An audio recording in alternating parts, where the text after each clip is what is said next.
Okay, so I got like one or two comments saying that I was being too mean about the twins in the last episode or whatever. I think they show up in episode 2. And one of the comments specifically was, Kneale, what did you expect? What did you want? That Rancor is what I wanted. That Rancor looks so good. Yep. Oh my god, I can't... The Rancor looked real in the first movie that the Rancor was in. But ironically, the third movie. But when he's just looking at that creature and it's moving its head and the eye gets bigger and smaller when it's imprinting, I was in love from beginning, middle to end. Yeah, I think I saw a news article that just said, Book of Boba Fett introduces its baby Yoda. Aww. I mean, kinda. Yeah.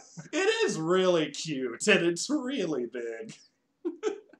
Hello, everybody, and welcome to Disney Plus Pals. I am Dr.Knealetapus, joined by the magnificent Jack of all trades.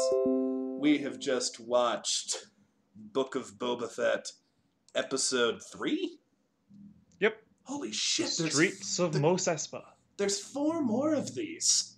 There's 4 more of these fuckers. God, yeah. Why does Marvel never do this? Why does Marvel never do 7? WandaVision was like 9, and then we never got that again. It's nuts to me.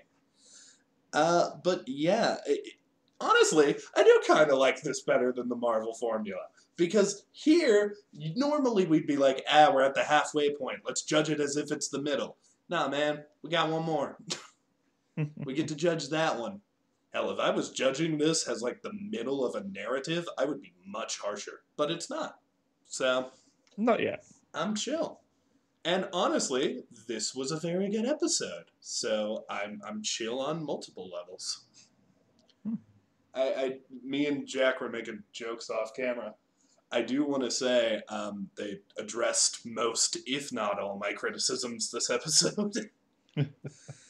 Specifically where I was like, where are they focusing the show? They need to figure that out. Or what if they do finally show the main narrative and it's not as good as the past narrative? It was really good. Boba Fett led his army of cyborg teenagers to fight Black Chrysanthemum, achieved Rancor, and then found out the Pikes are bad guys. Yeah, there you go. End of the episode. Thanks for watching, everyone. And Star Wars chase scene. And I'm not sure how much you're allowed to say, Jack, but are we allowed to say that you may know somebody who worked on this episode? Can we just say that? Yeah, that's fine. That's fine. In the credits for this, the company is just Jellyfish, but one of my old classmates, Amy Dolphin, who's most likely not watching this, but I'll see if we can link her Instagram or something in the comments for people to go check her out. Not that there'll be any spoilers. She wants not that there'll be any. We're gonna spoil everything. That the fact that she told us that Han Solo and the ghost of Jabba are in the next episode. She didn't say that. No. She didn't tell us that. A friend of mine I don't want to get worked on CG on this episode and has worked on some future episodes this season, so that's a lot of fun on my end, having someone on the inside who can tell me nothing. Which she did not do, for the record. The Han Solo joke was a joke. Han Solo's not in the next episode. Jabba the Hutt's ghost is not in the next episode. And if they are, as far as we know, then I am a psychic, and you should kill me and not this wonderful person who just worked on the show and didn't tell us shit. Yeah. No, it was my last birthday. They'd said, it's like, oh yeah, I'm working on something really cool that I can't tell you about. It's like, okay. And then just all of a sudden yesterday I got the drop of, yeah, so by the way, I worked in this shot. It's like, what the fuck? Can you... Here's what's weird, and I have had this thought several times while watching the show. Can you believe there was a time when we were like, we don't have to cover this. We don't have to watch this. I think we were saying, we'll watch episode 1 and probably do the finale. No, that'll be it. I'm glad we're doing this week to week. Yeah, and when I said yes to episode 2, I remember, like, you saw the dots in my message. I was like, maybe we should? Like, it was not a decided thing. And then here we are, and I'm like, oh, fuck yeah, I'm proud of this choice. Oh, yeah. And even if the show ends up sucking now, at least we're enjoying the good parts that are here right now. And there's a lot of good parts. I'm so excited for the fact that there's going to be 7. This goes on a little longer than your typical Disney Plus experience. Yeah. I'm hyped about it. You got any notes to start us off with? Because if not, I could just go back into rants about how everything's beautiful and I was right. We got a wee bit of exposition sort of explaining since the death of Jabba and Bib took over what exactly happened to this territory, and that it's been split into 3 families: the Trandoshans, the Aqualish, and the Klatooinians, which is a species I forgot what they looked like, so I had to double check them. I've forgotten that name. They're kind of like dog people, if I remember. Mm-hmm. Yeah, they were the raiders in that episode of Mandalorian, the ATST one. I remember in one of the books, it's described that they have a stinger, like a bee stinger, and every time I see them, I'm like, where the fuck is this stinger? Where is this? Yeah. Like, I'm always looking for it, like, where are you? Where are you, motherfucker? No, so they, under Bib's rule, split up into separate sort of factions. They're all still working together. So I assume Boba's going to need to sort of pull the reins in, get control over this lot again in order to combat our seemingly antagonistic force. I mean, I do think it's neat that Clone Wars is kind of like... I think I mentioned this last episode. Clone Wars is kind of becoming the Bible when it comes to Star Wars shows. Like, we have, like, references directly to the Pikes, who were featured very heavily in that show, and Solo as well, but they started in the show. We have all of these, like, references to Ahsoka and Mandalorian and all the little things here and there. It just really... and that bird that follows Ahsoka. You have no idea what that fucker is unless you've seen Clone Wars. Yeah.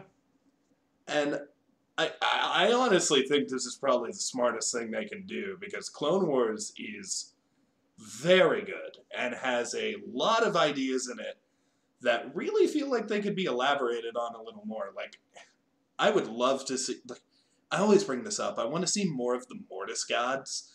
I just wish, in some alternate reality, we could have gotten that string of, like, 3 episodes as a live-action movie. Yeah. I mean, I don't think we will in this reality, but I expect we'll see them again. Specifically, in some capacity. The scene where, like, Anakin realizes he's going to be Darth Vader one day and screams no, and you see the helmet. Yeah. Gosh, I would love to see that. Clone Wars is so good. I don't know, man. That Qui-Gon shows up in that episode as well. Oh, yeah. Liam Neeson's in that episode. Yeah. God, yeah. We might have to do a Clone Wars arc show one day. I know we always talk about doing it, but my friend Kyle has never seen the show. That might be funny. That might be funny to get him into.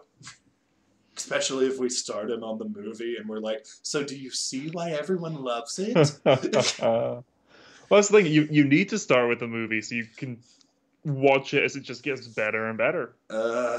Yeah, I guess. I don't know, man. That movie is the reason I didn't watch the show for a little while.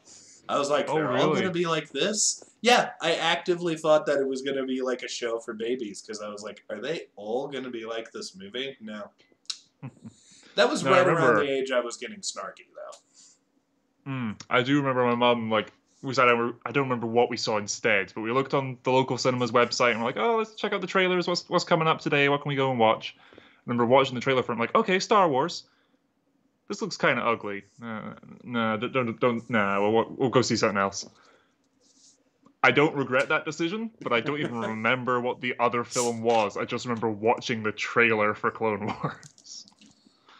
Now, in Clone Wars, in defense of your younger self, Clone Wars, when it first started off, wasn't as beautiful as it is now.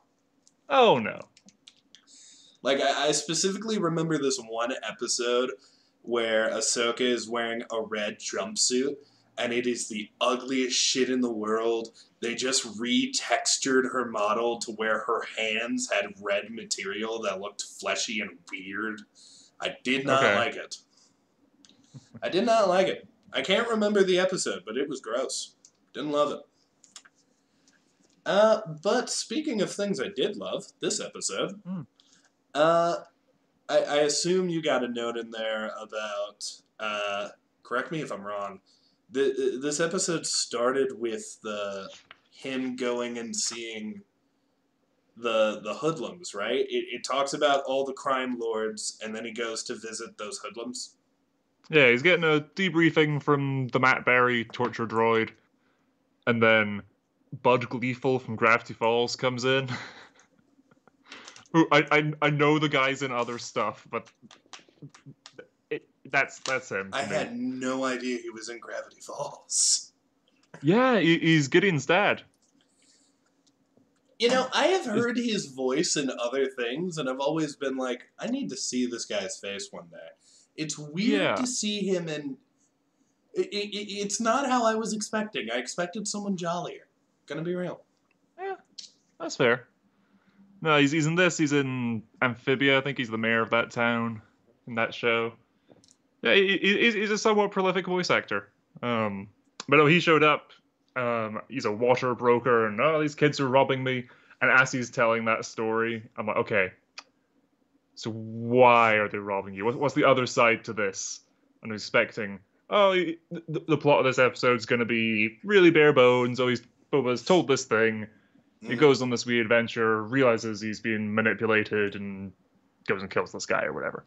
But nope, we punched. That was the predictable thing. They punched that out within 5 minutes, if not less. Great. There's definitely a universe out there where instead of happening what happened, Boba goes up to these teens and they're just the intro fight scene, and then the rest of the episode's a flashback.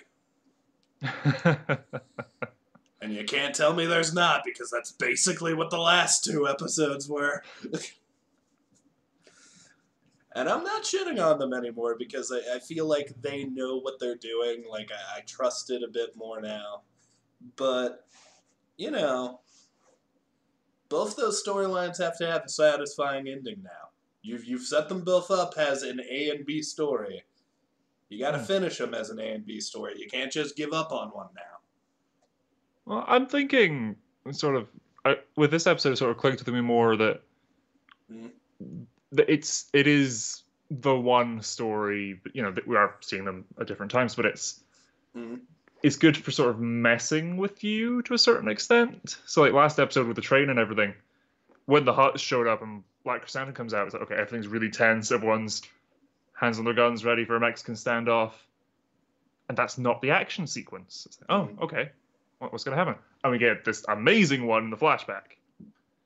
And then here with the flashback, it's like, oh, and he sees the smoke on the horizon. Okay, we're going to go fight these guys. Oh, no. Oh, this is depressing. And then we get a really cool story and action beats in the present one. But before we talk about the flashback scene, because I do want to talk about it a little, how did you feel about the design of... I've just been calling them the cyborg teens, because I don't think they have a name yet. But I really love just looking at, like, these characters and finding, like, okay, what's the cybernetic part about you? I don't see anything weird about you. Oh, you have laser hands! That's cool. It was just neat, because cyborgs have always been part of, like, the Star Wars universe, but never in more than a background role or a playable role in the fucking MMO, whatever it's called. Well, that's the thing. I disagree with you there.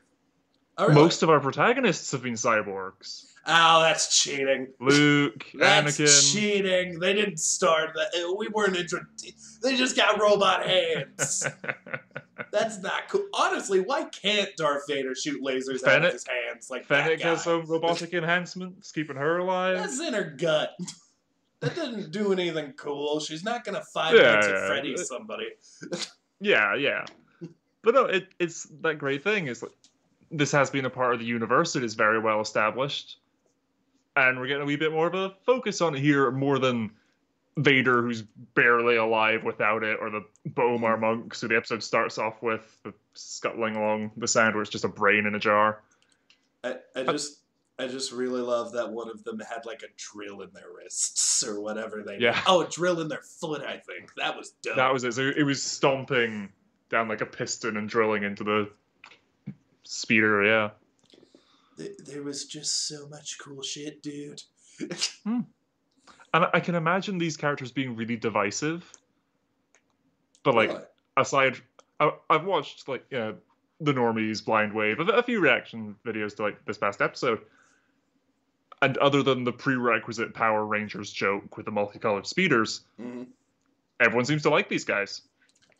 I think it's neat that, like, number one, the reason I think people like them is their costumes are not necessarily over the top. Like, they all look interesting, but they're not necessarily silly.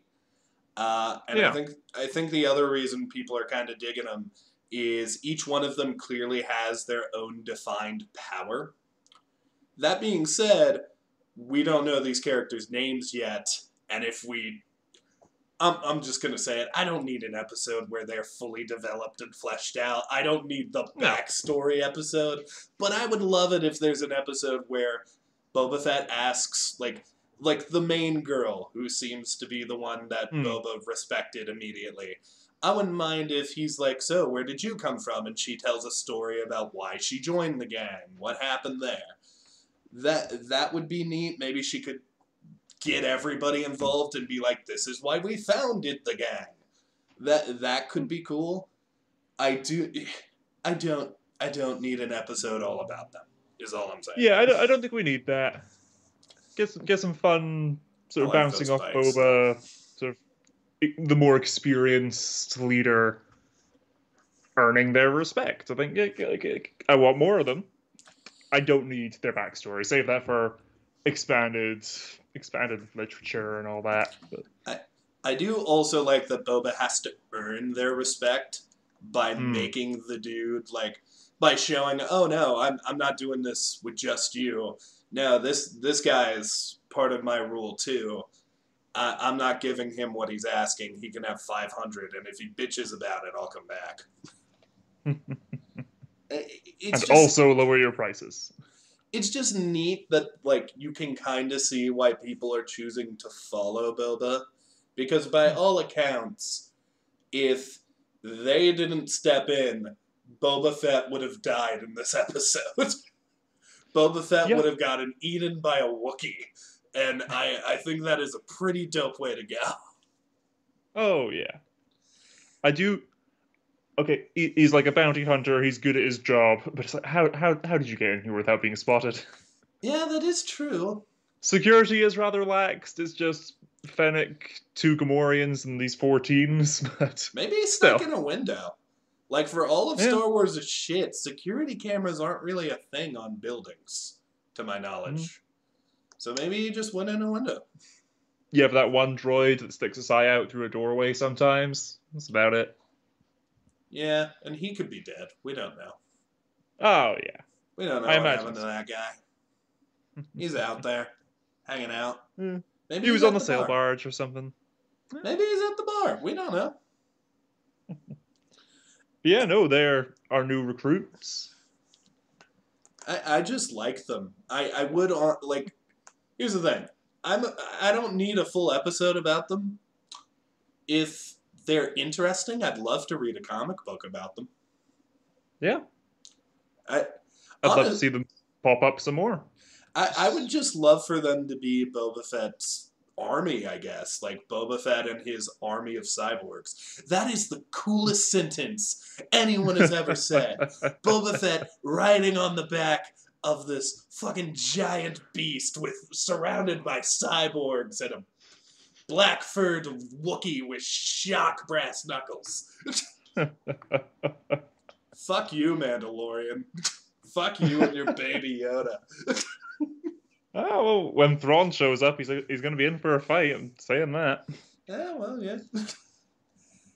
I have so much to say about that frickin' Rancor when we get back there. Well, because we'll get there. But my one thing I don't really like with these teens is that it's like, oh, it's the workers' district. We don't have jobs. Everything, we're stealing water. It's like those bikes are a little too shiny. Well, they could have stole them. They could have stolen them. They could be brand new. They could be. You can have an excuse, but you're right. They should have been dirtier. I would have liked them a little more dusty. Dirtier. But that is nitpicky as fuck. No, actually, I kind of agree with you, and now that bugs me too. You know, you are right. No, you're right though. You're 100% correct. If they're struggling that much, why didn't they sell the bikes? But they stole the water. They probably stole these as well. I don't know who it was, but someone had said somewhere. It's like, it's like, you know, when you get a Japanese import car or something, and it just sort of stands out against everything else in the area. So yeah, that's fine. That's fine. Bothers me a little. Don't really care. They were very colorful. Yeah. Also, I did like it in the concept art at the end. Like the concept art of them, they were a little more muted than they appeared in the show. I do want to mention that before I forget, if you look at the background of this episode, you'll see tons of cameos. I'm not going to bring up the obvious one because I feel like there was an obvious one to Mandalorian that we can bring up when it comes up. But I noticed in the background the droid that had the bad motivator. R4, I believe. It's either R4 or R5, I think. I also, once again, I'm so scatterbrained tonight. I really like when they knock something over and a bunch of mouse droids go running. Oh, that was great. That was just like the cherry on top where I'm like, God damn, a Star Wars car chase. Hell yes. Yeah. And mouse droids not in a ship or a building or something. They're just loose. So, flashback scene. Scene. Before we even talk about it, I've already told you this story, but I gotta tell the people. Because of our last review, this was the first time when I saw that BAFTA tank and they started to do the zoom in, I audibly yelled no. Because I didn't want another flashback. I feared it, Jack. I feared it. Just in case it wound up being a whole another episode of flashback, yeah. I was interested in this biker gang and the story that they were setting up. So literally the second I was like, it's another flashback episode, I was like, get me out of here. Get me out of here. But nah, it's all okay. It's just a second. Just long enough to tell us the pikes are a thing, foreshadow the events of Mandalorian, and show us that the entire tribe that we've been following these past 2 episodes are fucking dead. But are they, though? Yes. Now, I don't think there was enough bodies in that pile. That kid's dead. That kid's fucking dead. You think? I think that kid's fucking dead. Of the notable Tuskens, the one we definitely saw, the chief shaman leader guy. Yeah. Definitely dead. Very dead. The warrior one with sort of the dreads. Didn't see her. Didn't see. The kid, we saw the kid's stick. Why did he burn it if the kid's not dead? I know, and I've been saying for the past 2 episodes, like, I'm attached to this kid now. Don't you dare kill this kid. Jack. And I might be in a little bit of denial, because, I mean, this is Star Wars. Characters get sliced in half and come back. So until I see the body, I'm in denial on that. Jack. Disney isn't going to show you the corpse of a child. They did what they could. They showed you what they could to confirm the death. The kid's dead. I just don't think Papa Disney wants to tell you that. But it's the kid and his mastiff, you know? It's the two of them. The mastiff is dead! Not necessarily. That's what I'm saying. I care about the kid. You care about the dog. That's why I'm in denial. They might still be alive. At least one of them died. There were so many. They had to kill one. You're a bad person. They killed the leader one. We didn't see the warrior, and we didn't see the kid or his pet. The warrior and the kid and his pet we did not see. That dog's dead. My poor dog. I was gonna name him Chupacabra, Jack. I was gonna do it. Well, my thinking is, because we've been saying, it's like, oh, okay, now in present time, those characters are gonna come back. But now Boba thinks they're all dead. So in present time, when they show up, that'll be a big thing for him as well. I mean, maybe. I don't know, man. I am gonna turn my light on because I forgot to, because we're professionals. So say something funny while I do that. I'm waving my light around. Woo! Woo! I'll make it into a bat signal. But had paper to cut a bat shape out of. Dead dog. Why did I come back on dead dog? You're not making me There you go. It's funny. My face is all red, you dick. You're gonna John Wick that gang. Oh, of course. Oh, it's not even your dog. It could have been. Oh. I'm just God. Now I'm right where Boba is. I want vengeance. I'm not even kidding. I was completely okay with this until you mentioned the dog is probably dead too. I love that stupid dog. Jesus Christ. All right, well. Yeah, in the flashback, like you're saying, cameos, as he's riding into town on his Bantha, we see them sticking the Stormtrooper helmets on spikes, and I'm like, okay. This is setting up for Season 1 of Mandalorian. This is even before Season 1. And you see Peli and the pit droids in the background. That was the other cameo I spotted. To me, it's also showing that this is pretty fresh after the Empire ended. Like, to me, that scene screams, okay, this all took place before what's going on. I can't remember what it was I can't remember if Mandalorian took place 3 months or 3 years after the end of the Empire. I cannot for the life of me remember. But it is still neat that now that we're seeing the helmets put on there, to me that is a pretty crystal clear sign. Return of the Jedi happened. Palps is dead. Vader's dead. Luke just began his new story. Jon Favreau, the creators of Disney Plus' The Mandalorian, have confirmed that the series is set 5 years after the fall of the Empire. Shit. So 25 years before the rise of the First Order. And that would also... actually, Boba might be still alive then, if he's currently, 40, and the First Order was in... Yeah, no, he'd just be old. He'd just be 65 years old. Assuming he's not being taken out by another mob or anything. Oh, no, he could very well die in the next episode. We don't know. Yeah. The rest of the episodes are about Finnick. That's just had me thought in my head there. It's like, okay, so we have Return of the Jedi, the Cobb Vanth backstory, which is the day that the second Death Star blew up and everything, of what happened there, and him getting the armor was that sort of week.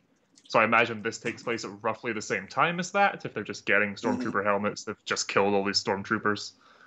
Which means Cobb Vanth is just about to find the armor. Yeah, he's just about to find the armor. We've got, I think the ending of Rebels then will be taking place in a couple days' time from that or something.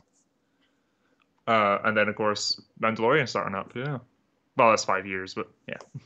Bit of a time jump.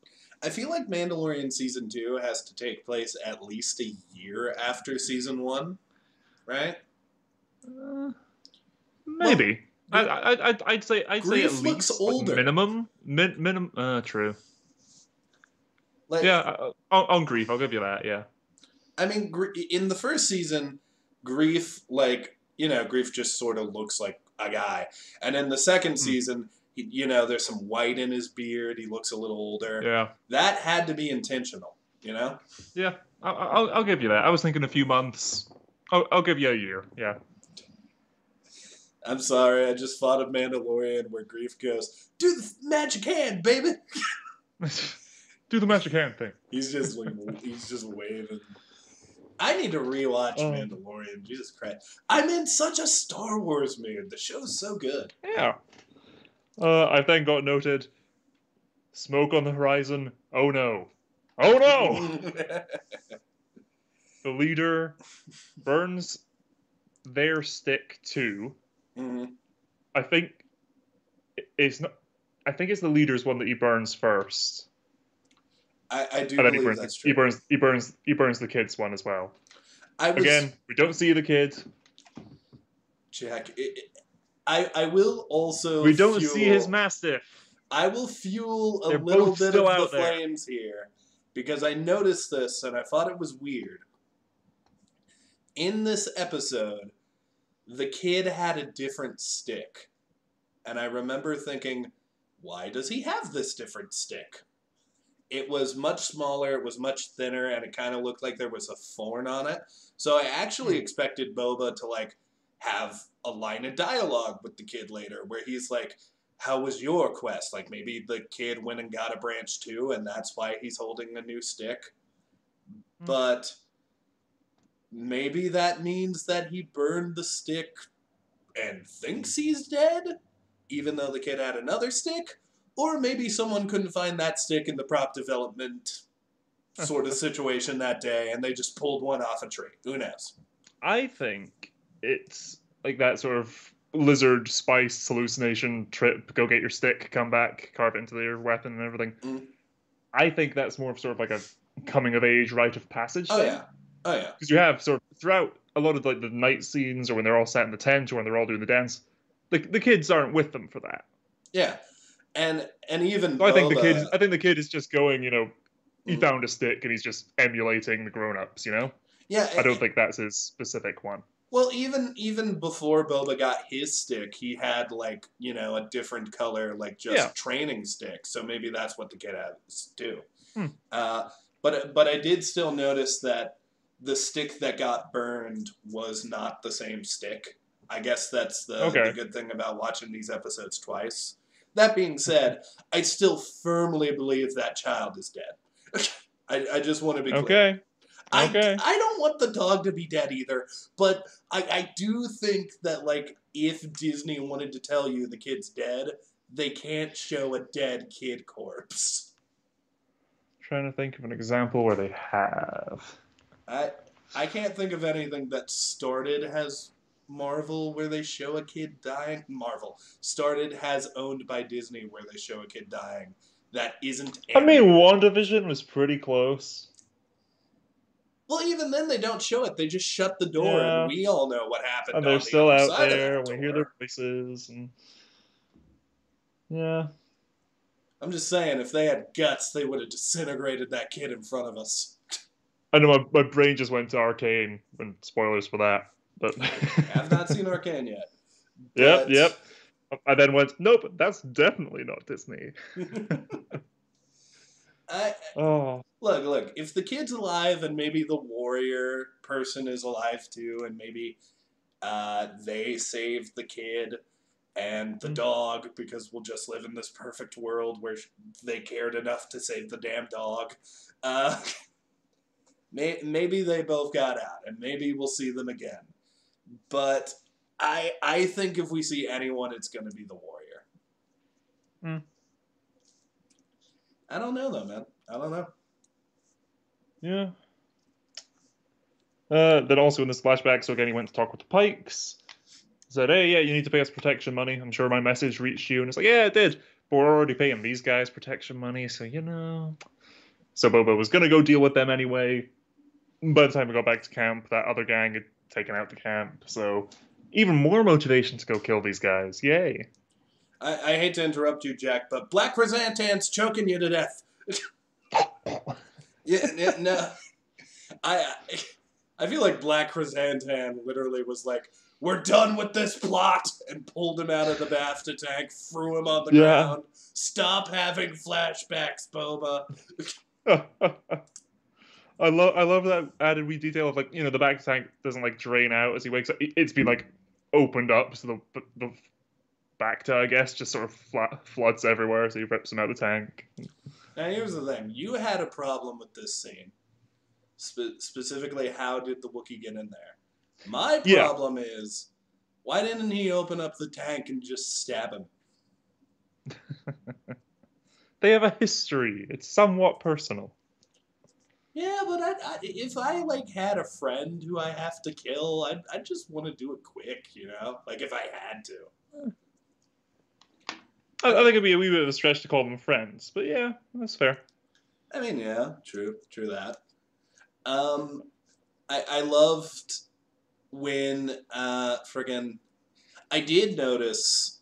I don't know if this was like some sort of like look to your past, Boba, like some sort of scene that had more significance. But I noticed he reached for the whistling birds or his like gauntlet so he could fight him, and he couldn't get it. But he did get and use the staff. Yeah. So I wonder if that was like subliminally like, you need to stop relying on your armor, Boba, and start relying on what you learned in the past and blah, blah, blah, the Force.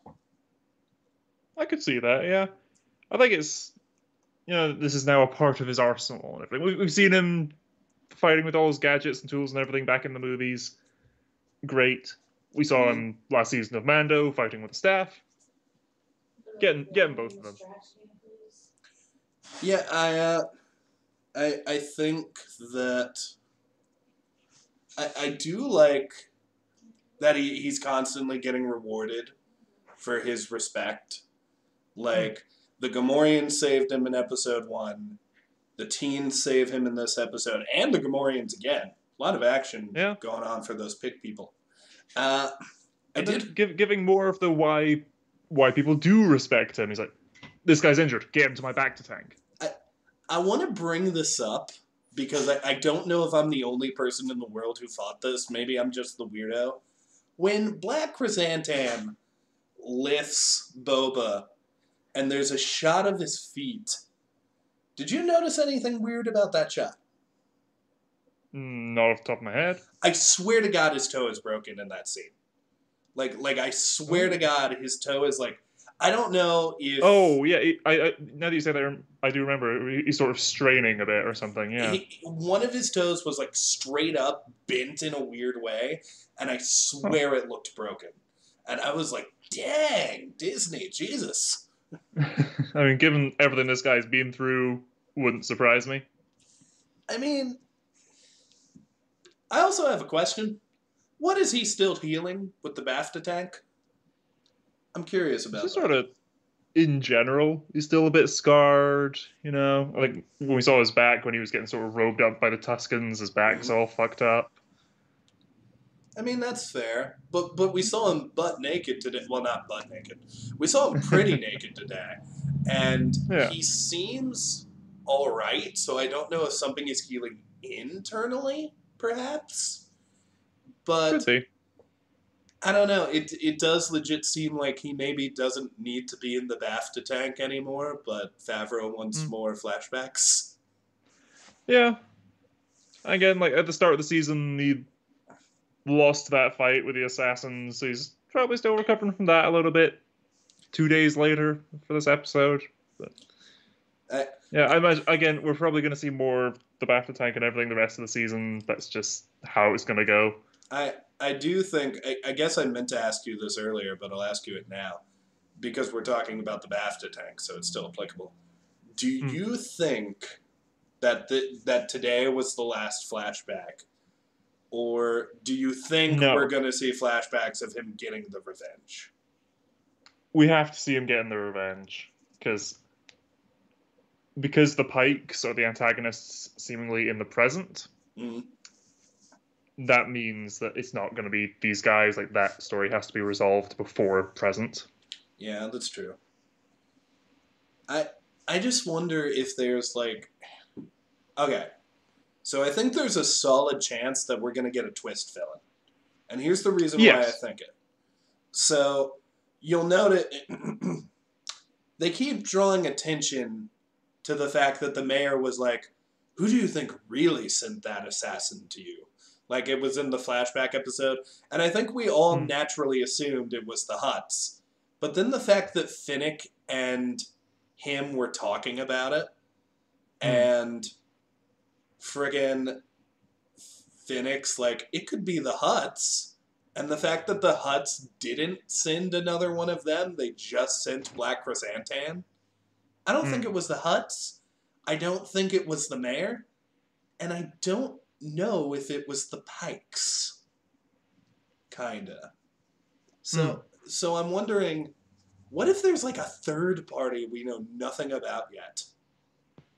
I feel like the Hutts send Black Chrysantan logic could equally just be, okay, we hired these assassins, they failed, let's send in someone else.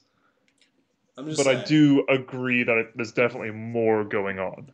What if, and hear me out, I'm just going to pitch it. What if episode 5 is the episode where he goes to war with the Pikes, he defeats them, but he's been away from Jabba's lair for too long, and Finnick's like, we should have left guards, and then we get a shot of Cad Bane sitting on Jabba's throne, and then the next, hear me out, and then the next episode is that scene from Clone Wars that got cut, explaining the history between Cad Bane and Boba, and then Cad Bane is the final secret bad guy fight.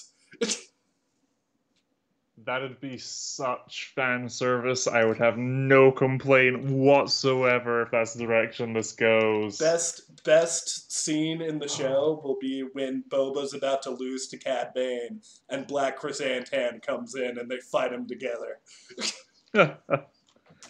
That'd be cool.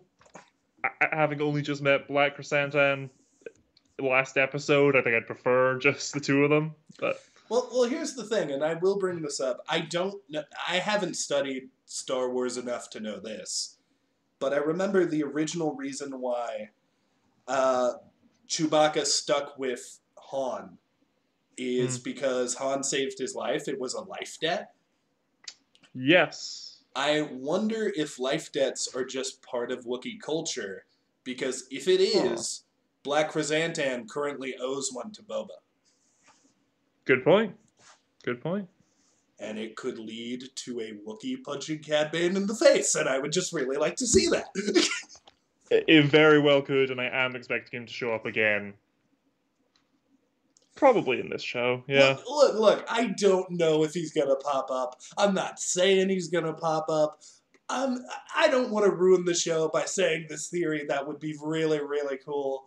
But if he did show up, I'd be pretty happy, because he is one of my favorite Star Wars characters. He is my favorite Star Wars bounty hunter, at the very least. Oh, yes. Although I will say, Boba, if he didn't mention in this show he's not a bounty hunter anymore, he'd be climbing that list fast. Yeah. He's very cool now. They trap Chrysantan down in the Rancor pit, and then the Hutts show up. I have a question. Is that rat really just a rag? Because each time he picks it up, I keep thinking he's going to eat it, but then he'll just wipe his sweat and then he'll throw it away. Yeah. I think so. I think they probably just sort of enjoy toying with that small creature. It's just weird to me that each time I'm like, this is his snack, he's going to eat it. Dabs his sweat, throws it away. Why? Why do you do that? Get a rag. Yeah. That could be it. Just the cruelty of it, you know? Also enjoys. They probably does eat them, but it's also like, need to wipe my mouth a bit. Don't have a napkin, just use another one of them. It kind of screams George Lucas to me a little bit, because I imagine, and I know George Lucas probably wasn't super involved with this, but I imagine a scene where, like Jon Favreau or someone's like, all right, and this Hutt uses a rag to wipe off his sweat because he's nervous around Boba. And then George Lucas comes in, flips a table, and goes, "It's not spacey enough. It has to be a rat. What are you doing, John?" And just starts flipping and throwing desks. No, I imagine it more like he goes to like he pulls out a rag to wipe his sweat in the sun, and George just walks in, sits down, and says, "Oh, maybe make it a rat." It's like, what? Sorry, what? What if the rat was a rat? It could be a rat. George, why would he use a living animal to Why not? clean its face? It's a Hutt. Who cares? It's space. You get it? Space. You're not making it a puppet. It can do anything. At the end of the episode, it flies away. No, sorry, George Lucas, we love you. But... Sorry, I just imagined a Hutt with butterfly wings flying away and said that. It turns into a chrysalis. Boba. Oh, Infinity Train Season 4, Episode 3. Episode 3. So yeah, they show up. Yeah. They're getting the fuck apologize. out. It's like, yeah, we sent a guy to kill you. Sorry about that. We have a present for you instead, and we're fucking off. That is such Hutt bullshit. Just to show up and be like, "Sorry, we were gonna kill you. Here's a gift. Don't kill us. Fuck you." Like, what was the plan? Did they know that Chrysanthemum failed, or did they just rock up? It's like, okay, if the door opens and he comes out and he's alive, here's what we do. If he's dead, we're just ditching this Rancor here. Yeah, fair. Yeah, I can easily see that happen. Here's the thing. I remember when they go, "Here's your tribute," and I saw the Rancor, and I remember thinking in my head, because I also saw the Rancor Wrangler, and I was like, God, I hope there's dialogue from this guy, because that has to be the biggest badass in the galaxy to wrangle a Rancor. Camera zooms in, it's Danny fucking Trejo, and I'm like, yeah. Yeah. And also, such fitting casting, because when he's talking about how emotional the Rancor is, I don't know if you've heard stories about Danny Trejo. Apparently he is the biggest teddy bear in all of Hollywood. He is a huge, unabashedly big fan of the Muppets, so much so that the first time when he worked with them, apparently it made him cry. Oh, wow. He really loves cooking, and it's a hobby of his, and he killed so many people in the machete. It was just so cute. Yeah. I know people often just send his agent request students. So hey, we're making this student film from a degree. Can Danny Trejo show up in it? And Danny just reads those letters and goes, "Yeah, sure. I'll come work for free and be in this kid's movie." Yeah. Danny Trejo, he just does that. He's just a really nice guy. I think one of my favorite jokes in a Muppet movie was in Muppets Most Wanted, where Tina Fey's character is going through all of the criminals, one of which is played by Danny Trejo. And she goes, "Good night, evil man. Good night, killer. Good night, Danny Trejo." And then in the in the credits, it literally just says Danny Trejo as himself. Nice. He also is the only one to get a line in that scene where he goes, "Good night, Talia." Oh, God. Oh, he's great. I like that he's in a Star Wars. You gotta put him in a Marvel next. It feels very much like he's made with Robert Rodriguez. Yeah. He just called him and said, "Hey, Danny, you want to be in Star Wars?" I really hope that's how it went. Yeah. It probably is. That's the thing.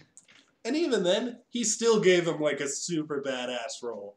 The guy 100%. Who breeds fucking Rancors. Jesus fucking Christ. If you would have casted anyone else.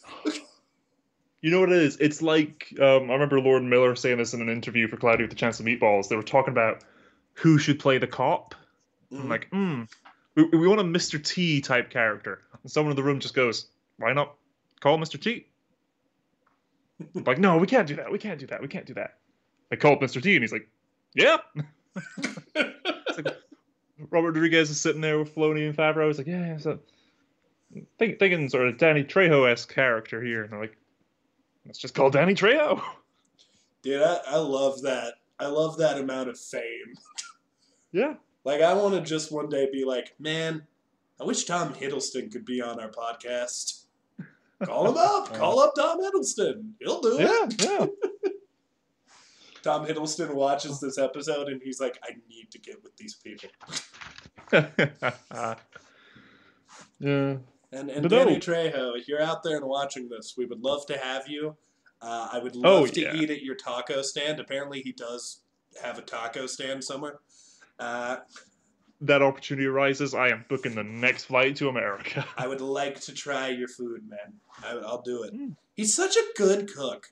He literally did a Muppet show. He was on Muppets Now, and he literally had a role where he was like, oh, I'm going to cook something. And it's like just a very heartfelt thing where he's like, we throw this in, we throw that in, and then he gets mad at Swedish Chef. It's great. I'll need to look that up. Muppets Now is great. It's real good. Little more for kids than most Muppet things, but still okay. Still good. This fucking Rancor looked great. Yeah. Like when it first came over the hill, I'm like, oh, okay, it's CG, that's fine. But they did what they did with the Mastiff. They were saying what we were saying with the Huts they should have done. It's a mix of CG and practical, and it looks phenomenal. I think Phenomenal. I think when it was laying down... Phenomenal. I don't know why you left. I feel like this is an inside Muppet joke I just didn't get. Yeah, we're good. We're good. But you'll get it on the rewatch. I'm sure I will. I keep looking at that thing, and I keep thinking about the original Star Wars, and I did remember when it was CG at first, and I was like, that is really good CG, where I almost can't tell if it's real or not. To the point when it was a real effect, I was like, is this the CG? And I like freaked out for just a second, where I was like, if this is the CG, this is nuts. And then I looked closer and I was like, that's not CG. They did me right. God, I could talk about everything in this scene for hours. Like, we talked about how learning about the culture of the Tusken Raiders was so interesting. Learning about how do Rancors see people is just as interesting. And it also makes me ask questions about, because I remember, correct me if I'm wrong, wasn't Omega riding Muchi at one point, like on her head? Oh, quite possibly, yeah. And Omega was the one who let Muchi out of the cage, and it said first human they see. I just wonder if there's a reality where Omega is currently on herself with a full-grown Rancor just chilling. I don't imagine so, but no, I feel like that did happen, yeah. I until proven otherwise, I am going to assume that Muchi did imprint on her. Because he saw her. Yeah. And if we're following the lore that was established in this episode, Rancor's imprint on the first human they see. Boba Fett there weren't any other humans in that episode other than the Bad Batch themselves. Boba Fett literally walked up to a Rancor and pet it. Oh, and I love Danny Trejo's line of, don't worry, he'll be back. As if it's a dog. It's so cute. Oh my god. You're right, this is the Baby Yoda in this show, and I really hope we get big, I'm jumping through the episode. There's a moment where Wrecker rides Muchi in a bit of a fight when they're trying to assert dominance. If I remember, I'm trying to remember, although that sounds hilarious. Yes, there is right at the end when they're giving Muchi over to Bib Fortuna. That's Omega's riding on him, on Muchi, yeah. Both children of Jango Fett gonna ride Rancors. Yeah. Oh, and the Dathomir witches! They brought up the Yes. Dathomir witches! I was waiting to mention that. That's in my notes. I'll send you the picture of Omega riding Muchi because it is so sweet. Yeah, they. Oh, Disney Plus doesn't let you take screenshots. Poop. I've seen it, I think. She's right on top, right? It's more of the head thing. It's cute. So cute. But yeah, no, they brought up the Witches of Dathomir, which again just adds to the whole Clone Wars being essential viewing at this point. I wonder truly if, because I'm trying to think of Star Wars projects. I think the only one that is a prequel to the times before all of them were killed when Grievous attacked. That's my cat in the background. That's my Rancor. He's small, but don't doubt him. I think it's the Acolyte. I think that's the only one where it's a prequel coming up. Or theoretically, one that has not been announced yet. So, what I'm wondering is, was this set up? Potentially. Or a reference. Because here's the thing, I'm just going to say... I think it's a reference. We knew that Rancor were on Dathomir. Well, what is the Acolyte an acolyte of? Because that's not really what we refer to Jedi apprentices as. That's not what Sith apprentices are. I had assumed Sith, but yeah. I also assumed Sith, but who knows? Maybe it's a Dathomir witch. Which has been an interesting thing, sort of watching, again, checking out other people's reactions to this episode, which I always do to sort of test the waters, see what the general consensus seems to be. Is there was a fair number of people who just recognize the Dathomir witches from Fallen Order. Yeah, I was about to bring up Fallen Order. Yeah. Because I can't remember her name, but there is, I believe, the last surviving Dathomir witch in that. And yes. She joins... Oh, wait, no, Ventress is dead by this point. Yeah, never mind. Oh, yeah, she's super dead. That book that came out where she got... I believe she gets electrocuted by Dooku?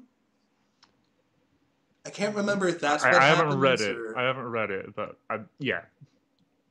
It is actually very good. I can't remember the name of the Jedi that she has Quinlan Voss. Quinlan Voss. Yeah, the Surfer Bro Jedi.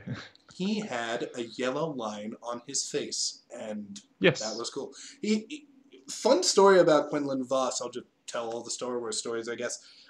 He was a background character in Phantom Menace. Lucas liked him so much, he was like, let's do something with this dude. And I do like what they did. And in canon, there was a deleted scene where he died, but in canon, unconfirmed dead. Yeah. Just had a look. It's Merrin was the Night Sister. Here's the thing, and I've said this from the start. I've always been like, I really like Cameron Monaghan. Because I loved him in Gotham. He is the guy who plays Cal Kestis. And I was always like, why did they just scan the actor? Why did they just scan the actor if they're not going to put that character in other shit? I'm telling you, man. He's definitely showing up. One of these days, we're going to get a show about Cal Kestis. And as someone who has seen a little bit of Shameless and every episode of Gotham, Cameron Monaghan brings it.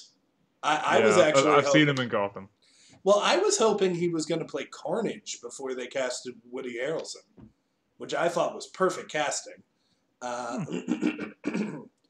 But yeah, I'm very excited for that. I'm very excited for Dathomir in the future because I super don't know what an acolyte. I don't know. Maybe it's Dathomir. Maybe that would be really fun.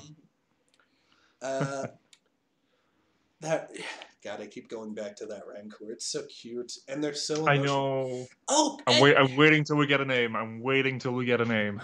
This is the last thing I'll say about this Rancor. There was a scene that confused me as a kid where it's the Rancor dies and this guy sees it and just starts crying. Yeah. Was that... Oh, what's his name? This feels like it... I don't know his name, and I'll never... I know his name.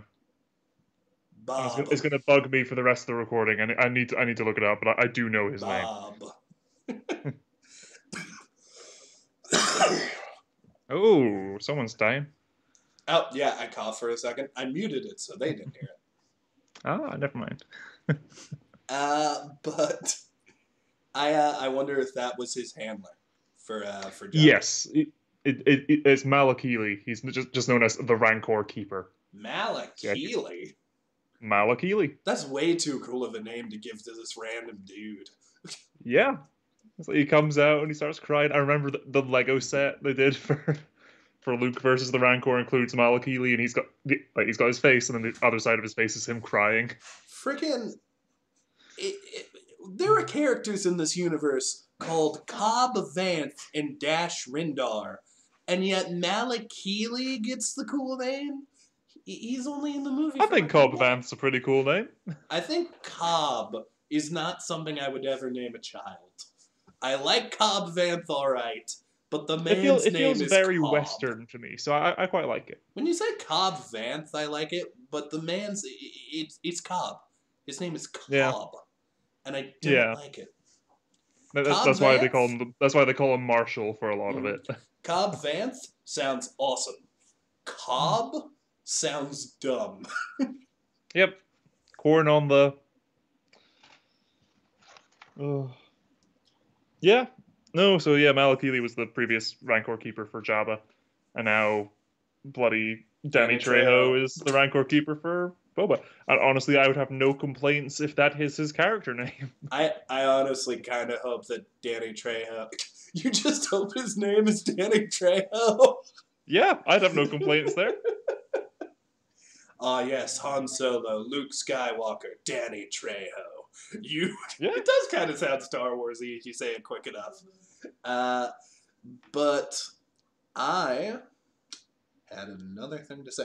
Oh yeah, I hope Danny Trejo isn't just his handler. I hope he helps fight the Pikes later. I can see that. You brought in this action guy. You got it. He had a stick. He can fight. I just hope he shows up in more episodes. I hope honestly, I hope Robert Rodriguez does more episodes because spoiler alert for my ranking. I thought this one was the best one. I feel like, well, that's the thing. This episode was sort of Boba starting to build up his team. Mm-hmm. So I feel like now that we've got Danny in, we're getting there. We're getting there. Black Chrysanthemum would have been cool if you stuck around. Would be a little awkward because you literally just tried to kill him. But when you come back, that's fine. That's fine. We got 4 more episodes, and Black Chrysanthemum is still around. Oh yeah. I'm just saying there could be a plot development there. There could be a reason. They're in the middle of the desert. Nearest place he could have gone to being Mos Espa. Yeah, he's showing up again. Now, I do want to take a second to bring up the only criticism I had that I think this episode didn't exactly fix. It did address it a little. It still worked on it. She got some more screen time. Finnick has not been doing a ton. Yeah. She's been there. She's been hanging out. But it just feels like she doesn't have a ton going on yet. I feel like the only way to truly fix this is to give her more character.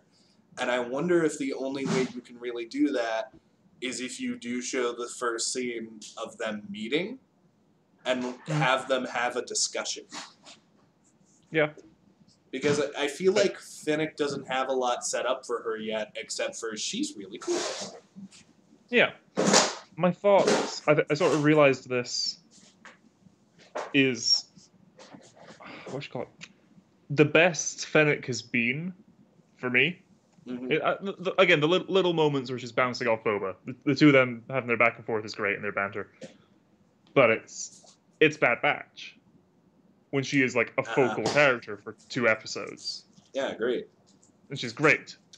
In this show, she's had little moments of greatness. In Mandalorian season 1, didn't particularly care. I was like, oh, it's Ming-Na Wen, awesome. Didn't really care. Season 2, again, cool to seeing her bounce off other people. When she has something to actually do, she's great. Yeah. So give her something to actually do. Yeah, they've never... Bad Batch kind of did that. But even then, she was still, like, very much on the hunt. I think the most we got close to her having a character was when she is manipulating Omega, but she's legitimately like, I don't want you to get hurt. Yeah, that's the thing. She was going back to protect her and take her back to Camino anyway. But no, it's her interactions with Omega. And the fight scene in that episode. Her interactions with Cad Bane. Which, again, we're waiting for him to show up. And I am now just in my head, some cool, it'd be a really cool moment in the season is just for all of this to come to a head. Is you have Cad Bane show up, and he has a history with Boba and Fennec. Omega shows up. She has a history with Fennec. And we've been told this is a young Rancor. In the event that this is Muchi, Omega knows both of them. And then Omega has her thing with Boba. Total crackpot. Probably not going to happen. But that would be so cool. I don't know how coloration works for Rancors, but I did notice that Muchi was a much lighter color than the Rancor. Lighter color and a big dark patch on its back, yeah. Yeah. This Rancor was kind of more like there were browns and blacks to its design. Yeah. Whereas Muchi almost looked orange in certain angles. Yeah, which is also the thing, again, the Pikes look totally different in this show from how they do in Clone Wars. Art styles and everything, that's most likely not the case. It's just that's the only named Rancor I can think of. Oh yeah, it could be other Muchi. Rancor. And just because of that connection to Fennec and Omega and Boba, I feel like that is the easy decision for them to make. If it's no complaints if that's not the case. If it is the case, Muchi, I'm saying it now complain. so I can call it. I mean, God, here's the thing, and this is, like, I've said this a couple times, this is why I'm so afraid of Omega showing up. If Omega shows up, we know for a fact Omega makes it through Bad Batch. Yeah. And here's the thing, though, and this is why that could be interesting still. It did occur to me that the reason we didn't get Mandalorian Season 3 this year is because Boba Fett came out this year instead, meaning we're not going to get Boba Fett Season 2 next year. We're going to get Mandalorian Season 3. Meaning, the only time we are going to get Boba Fett Season 2 is probably 2 years from now, and I think that's enough time for at least 2 additional seasons of Bad Batch. Some more seasons of Bad Batch, right. So theoretically, if you just have the stinger of Omega's alive, but what happened to the Bad Batch? That could still be interesting. I do think if they do that, they need to change up their writing style a bit for Season 2, because a lot of that was, oh no, Omega's in danger! And then she, like, progressively gets better at fighting. Yeah. Which is, I feel, the direction they're going. That again, like, even then, like, okay, she was gonna be fine, and then she went back to save AZ and everything at the end. I'm leaving out context to avoid spoiling Bad Batch, but we've been spoiling stuff anyway. I really should just finish it. I keep saying I'm gonna finish it, and then spoil away. No, again, they're definitely going that direction with Omega for becoming more and more capable, and granted, taking more risks. But Omega being more and more capable and being sort of the heart of the team and everything. So even then, I don't expect Omega to die in the show. It will lose some of the tension from some moments. But there's enough members of the team that you can make up for that by just having other characters in different situations. I am just going to... I agree with you. It wouldn't bother me too much because, again, you know, you've seen Rebels. It's like, oh, then when Clone Wars Season 7 or the final season of Clone Wars came out, it's like, oh yeah, well, we know Ahsoka survives. Doesn't matter, the fight with Maul was still fucking awesome. Yeah. Can't argue with that. And friggin' the fucking scenes where, God, I could talk about Clone Wars for days. I was worried about Rex. I knew Rex wasn't going to die. Yeah. I was worried about Rex. Yeah. God, I wish Rex got a show. Can we just have this guy play every clone I want to see shit for? I've seen photoshops of Tamir Morrison ask like all the members of Bad Batch, and just like, how do we make him look different enough to be these different characters? I'm just saying, when they do the figures for the clones now, they do just do Tamir Morrison. So they could. Yeah. I was thinking, they recently, again, I always take this back to Lego, but they just in like the past year or so did this for all the clone troopers now all have, because they did a new Boba Fett, and now all the clone troopers have the same skin tone as that Boba Fett. They've made a new skin tone for that sort of Polynesian complexion he's got, which is a nice wee touch rather than just the generic. They all have just the same angry white guy face for ages. Of course, I'm just saying. I think in the Bad Batch then I'll have that as well. It's great. It's great. I have two things to say about that. Number one, this poor actor. Number two. What do you mean? D. Bradley Baker does the voices for all of them. Yeah, but I'm just saying, it would be really cool if when the Ahsoka show comes out, it doesn't have to be every episode. Maybe just one episode with old Rex. Maybe just one. Yeah. And he comes in for a cameo. They got him filming this show anyways. Yeah, you might as well. You have him have that helmet that he wore on Endor, just to fully tie that in, you know? Doesn't need to wear it, just needs to have it. He wore it in the last episode of Rebels. Yes, he did. Which, honestly, Totally I thought that was a little that. weird. I thought that costume was weird for that setting because they wore them on Endor. But yes. I will ignore it because it implies that he got to fight on Endor, which I am completely okay with. Does. He got to see the fall of the Empire. Good for you, Rex. I remember saying to somebody, this is why retcons exist. This is why retcons should exist. There's an argument to be made why retcons should not exist. There's an argument to be made why they should. And good old Captain Rex. Mm-hmm. That is the argument. Mm-hmm. Oh, where are we? I've lost our place. Danny Trejo. Danny Trejo. And then they get the call to go and check out the mayor because he's fully booked for the next 20 weeks or 20 days or something, 2 weeks. This fucking guy.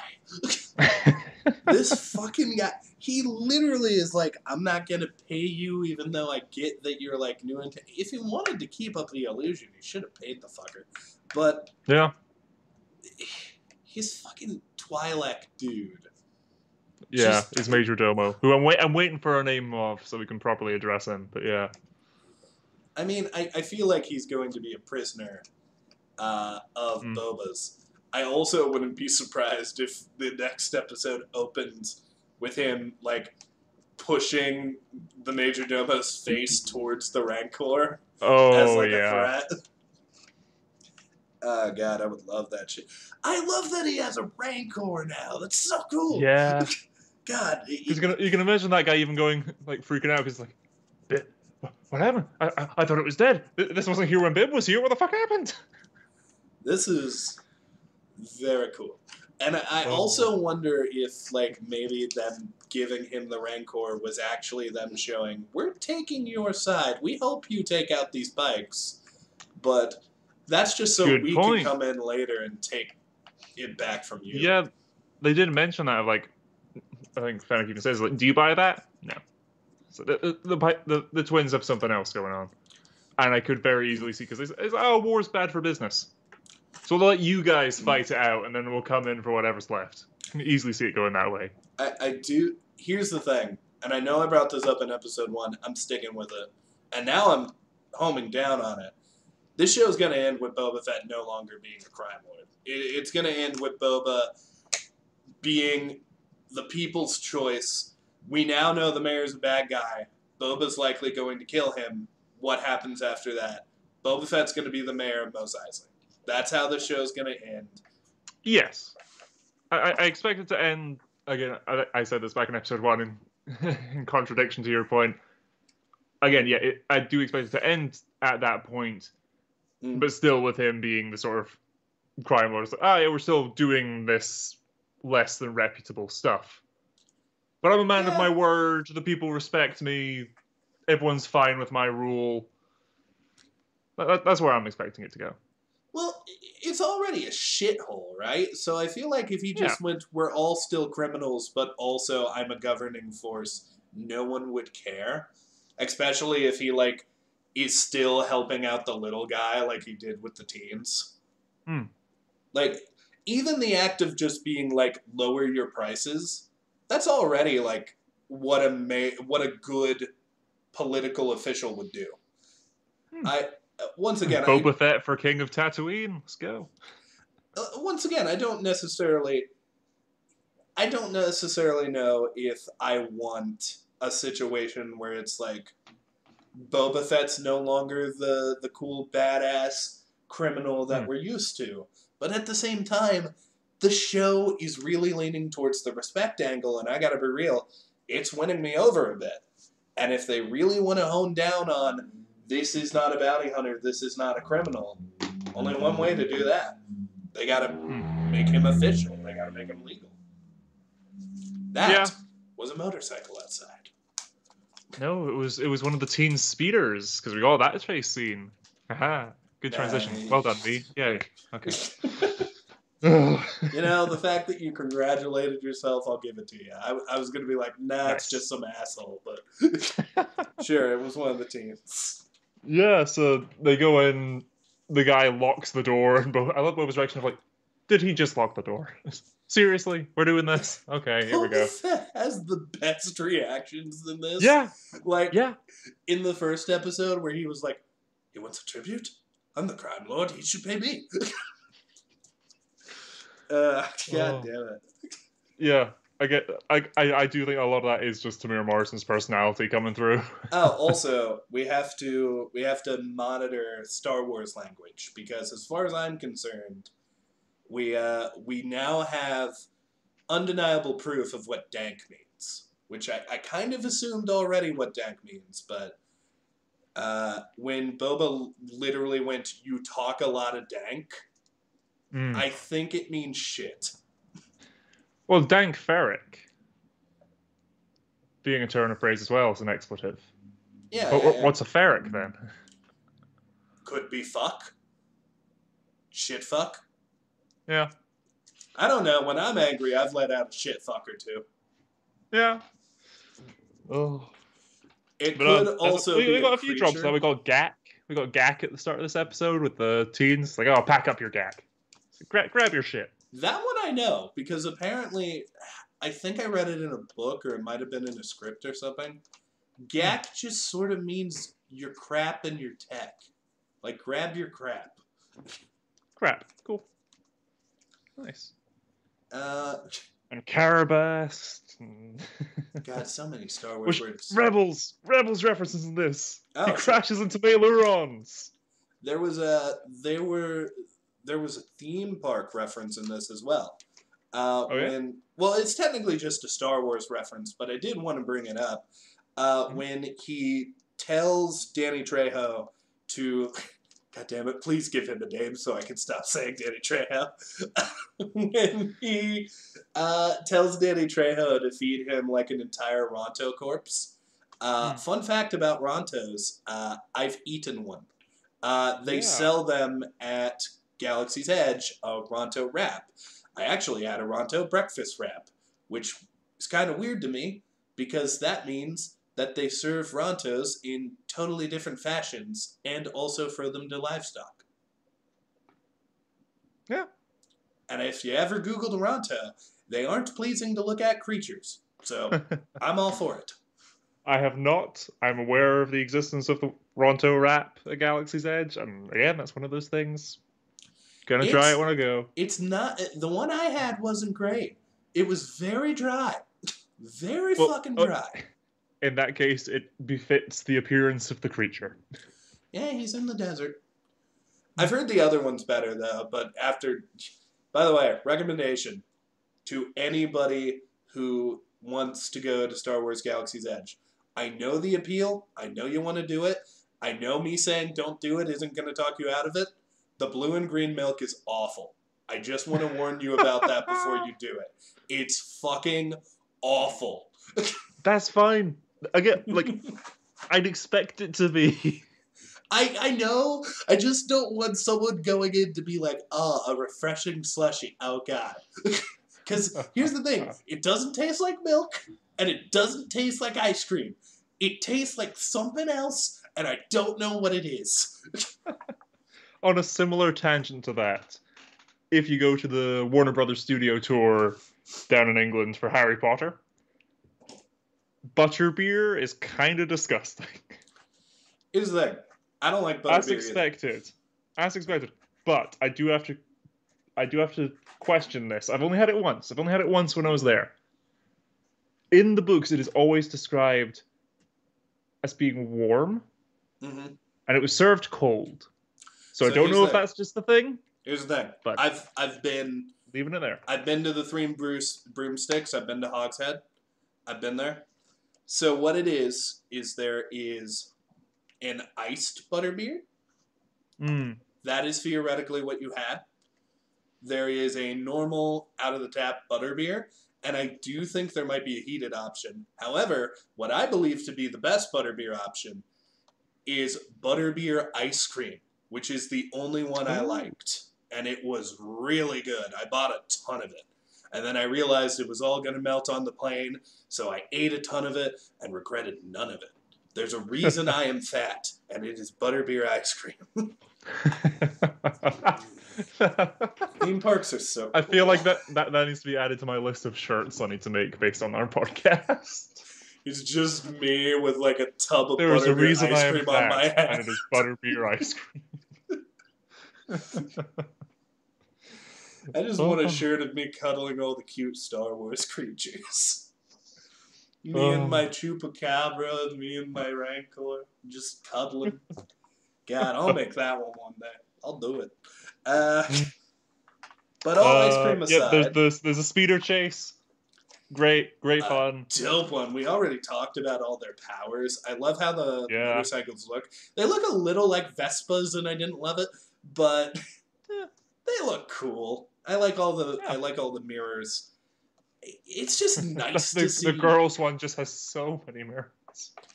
It's interesting to me because in Solo, it looks like they're about to do a car chase, and they kind of do the idea of a car chase, but they never super commit to it. This is a full-scored, classically shot car chase, and it is absolutely ripping with detail. Again, the mouse droids just running really got my fancy. I love that there was a C-3PO droid just in the middle of the street. Just a protocol. I wanted one of them to fucking trounce him. I wanted to see his head on the ground like that concept art. Well, speaking of concept art, again, it bursts through a poster of Jabba with Boba at his side and everything, and that's some Ralph McQuarrie art. You got, again, at the very end of the race, of the chase, crash through a market, of course, destroying the fruit stands and everything. That's how it has to go. My cabbages. That's how it has to go. And then you have, again, like I said, Mailer runs just falling down on him, which, I mean, Rebels, great. Now here's the thing. Thanks, Maloney. I knew I had one of those nerd moments where I corrected myself, because I immediately called it Jogan fruit. But that's something else. And then I remembered Melorons or whatever the fuck. Isn't that Hera's favorite? Like, she really likes those? Yep. There's the whole episode of Rebels where they're going to fight the Empire for a bit, and Ezra sees the crate and picks up one. And the trooper just goes, "You're doing all of this for some fruit?" And he just goes, Ezra's like, yeah. Rebels is a little underrated sometimes. Rebels was good. It's very underrated. The reason I remember Jogan fruit, I just remembered, is, weirdly enough, it ties into this. The episode that heavily features Drogan fruit is R2 and C-3PO have to go get Jogan fruit for Padme. And R2 decides to just go to, like, a droid spa, and C-3PO gets captured by Cad Bane, And I remember this because it's Cad Bane's worst episode. I was going to say, I don't even remember this. They make a fool of my boy Cad. Essentially, I can't remember how they do it, but I do distinctly remember C-3PO outsmarting Cad Bane and me being like, no, that's not how that would work. It's Cad fucking Bane. Given I don't remember this episode, I'm chalking that up to Toto fucking up. I mean, I definitely remember it. They also say the line Jogenfruit so many times. Like, it really gets in your brain. Jogenfruit, Jogenfruit. But then, yep, at the end, we get the reveal from his Major Domo that the Mayor Mokshaiz is working with the Pikes. And they seem to be our antagonistic force going forward. Now, here's the thing, and this is what's neat to me. I know that there are 4 episodes left. So what is interesting here is, are all 4 of those episodes going to be Boba getting his force together? Like, getting his army to go fight the Pikes? Or is it going to be a situation of Boba does that in the next couple of episodes, and then the last 2, like maybe episode 6 is the big fight, and maybe something else goes on with 7?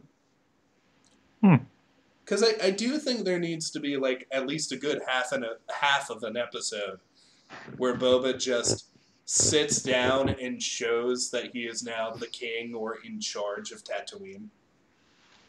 Or Mos Espa, at least. Yeah, Mos Espa's fine. It doesn't have to be all of it. I think sort of what we still need to do in this show is something with the Tusken tribe needs to come back in the present.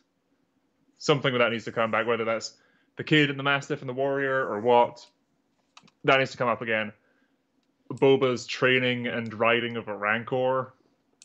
I feel like we at least need to get some training. But I feel like I don't know if we're confirmed for a season 2 yet. I feel like we do sort of need to see him ride it to this season. I do want him to ride it this season. I feel like we got 4 episodes. We're gonna. I almost promise you this gets a season 2. I almost promise, because like episode 1 I wouldn't have promised that. Episode 2 I would have been like, maybe. After this, if they can all just keep up this quality, I feel like this is going to be a hit. Like, I really feel like each episode has progressively gotten better, and it is very interesting. Like, I was nervous about a Boba Fett TV show, I'll be real. But they are really nailing this character, and they're not afraid to flash back to the earlier stuff from the prequels, which I do respect on some level. Yep. I just wonder if that's going to have more significance. Like, the fact that we keep seeing... God, I'm blanking on the planet, but it's one of my favorite in all of Star Wars. Camino? Camino, yes. Well, I love it because it looks so interesting to me.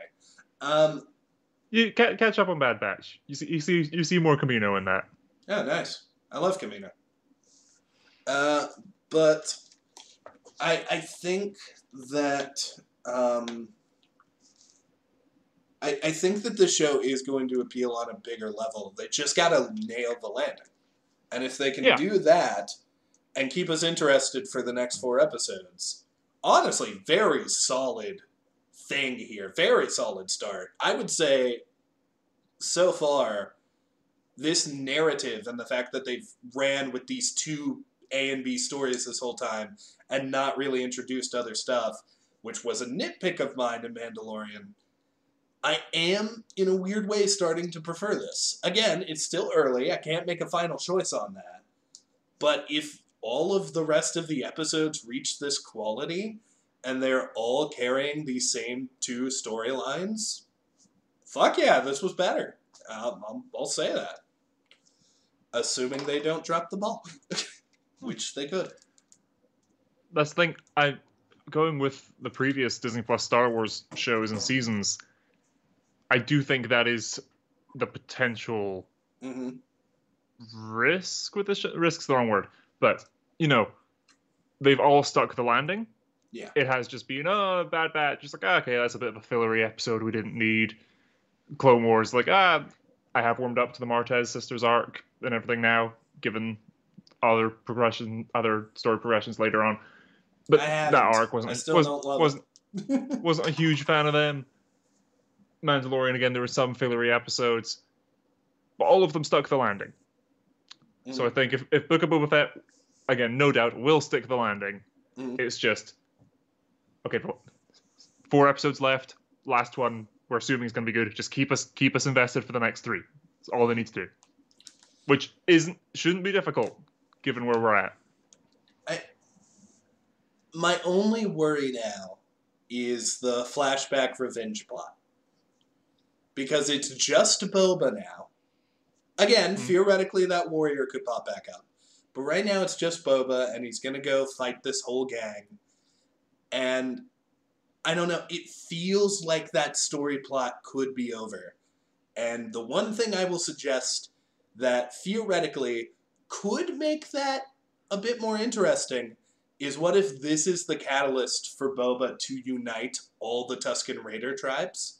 Because we know there are plenty. So what if the next episode, the next flashback we see, is Boba meeting with those tribes and discussing vengeance? Like, maybe he doesn't need to do this alone. Yeah.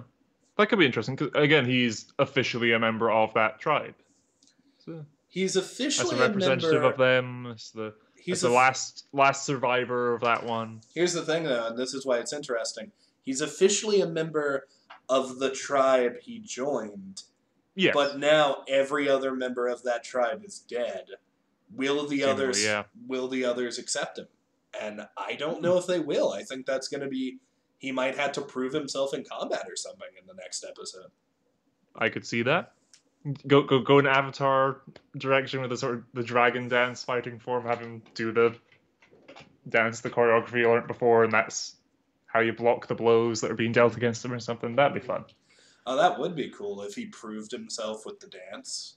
That would be gnarly. I agree with that. But like in a way that, he has to prove himself in combat, and the tradition is, the person attacking him does the blows that are to be blocked in that way, sort of thing. That'd be fun. Like a test beyond a test. That'd be dope. Yeah. I really like this episode a lot. Do you have any more notes, or should I go into final thoughts or any theories? I'll sort of tie these in. I've only got sort of 2 negatives of this episode, which are both unfortunately down to sort of technicals and sort of direction, being the fight with Black Chrysanthemum, and I'm sure this just comes down to how posable the outfit is. There were a lot of quick cuts in that fight, and I'm not a big fan of that sort of style of shooting action in general. It comes up a lot. There's not a big complaint. That's just, again, another wee nitpick. Yeah, I didn't really notice it. I think I noticed it a little. There were a couple shots when Boba was like trying to get his weapons that felt a little fast-paced to me. Yeah, it was kind of hard to figure out. You get in amongst those quick cuts, you get good. There's a great sort of almost slow-mo shot of Black Chrysanthemum sort of looming towards the camera. Well, it's great. Just a little too quickly cut for me. When he was reaching for, I don't know if they were whistling birds or just a gauntlet. When he was reaching for that, I actually thought at first he did get it. The cut there was a little weird. So I'll give it that. And then my other wee technical is, and again, you can rationalize it out, and it's fine. It's like the tight streets and corners and everything. Meaning you can't be going full pedal to the metal. The chase scene at the end felt like they weren't moving as fast as they could have been. Yeah. Again, that's nitpicky. It doesn't detract from the episode at all. Just a wee thing that could have been a little bit tighter.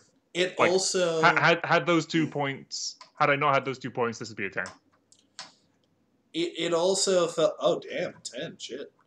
I gave last episode a 9. This would be a 10 if those 2 bolts were just a bit tighter. For me, I guess the way I rationalize it is, you remember when he's about to hit that droid and he's like, get out of the way, get out of the way. I think he was being conscious of trying not to hit people. Like, Yeah. I think that might be one of the reasons That why. works as well. Like, he seems like a scummy dude who works for the mayor. I don't know if he just wanted to mow people down. Like, I feel like if he did, that droid would have been gone. That C-3PO unit would have been gone. I don't know. Maybe he's got a heart. Maybe he'll join Boba in battle later. I'd like that. If we're going with the Jabba parallels, he's got a Rancor. He's got a Rancor He's keeper. got a bit for tuna. He needs a Twi'lek. Yep. Oh, I would love that so much. I'm seeing that now. This guy is such a character that's 100% where they're going with this. Yeah, with him becoming his bit for tuna. Oh my god. That is 100% where we're going with this. I'm glad we just realized that. Whatever episode, if that happens in an episode, I'm upping my ranking by a 0.5. Nice, Meaning we might get a 10.5 if the frickin' thing if the is Major great. Domo. Yeah. Yeah, no, God, I'm getting so into these characters and this world. Once again, I gotta bring it up, and I feel like this needs to be addressed later. Finnick is the only thing where I'm like, I need more meat here. I need more meat with Finnick. Because Min-Na Wen, amazing actress, incredible as Mulan, great in Agents of S.H.I.E.L.D. I've seen her in that as well. Honestly, her legacy speaks for its fucking self. I believe she also played Chun-Li in the Street Fighter movie, which is Nice. Not as great on her legacy, but, that's still a good movie in the bad way. But I don't know if you give her more character by having more friction between her and Boba. I don't know if we get a whole origin story for her. I would just really like it because don't like the actress much, but I really liked Cara Dune in her Mandalorian episodes. I felt like she didn't have a ton of scenes, but she still had this defined character of this quiet badass who's kind of pushing out of her comfort zone.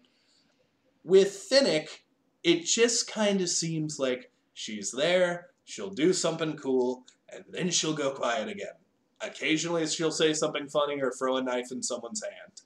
And while I dig that, I feel like strong silent type. If you're going to be the second in command and you're going to be advising Boba and you are going to be in every single episode, you need to say and do a little more. And to be fair, I brought up criticisms in the last episode and literally almost all of them were answered, especially my biggest one of we're not focusing on the main story.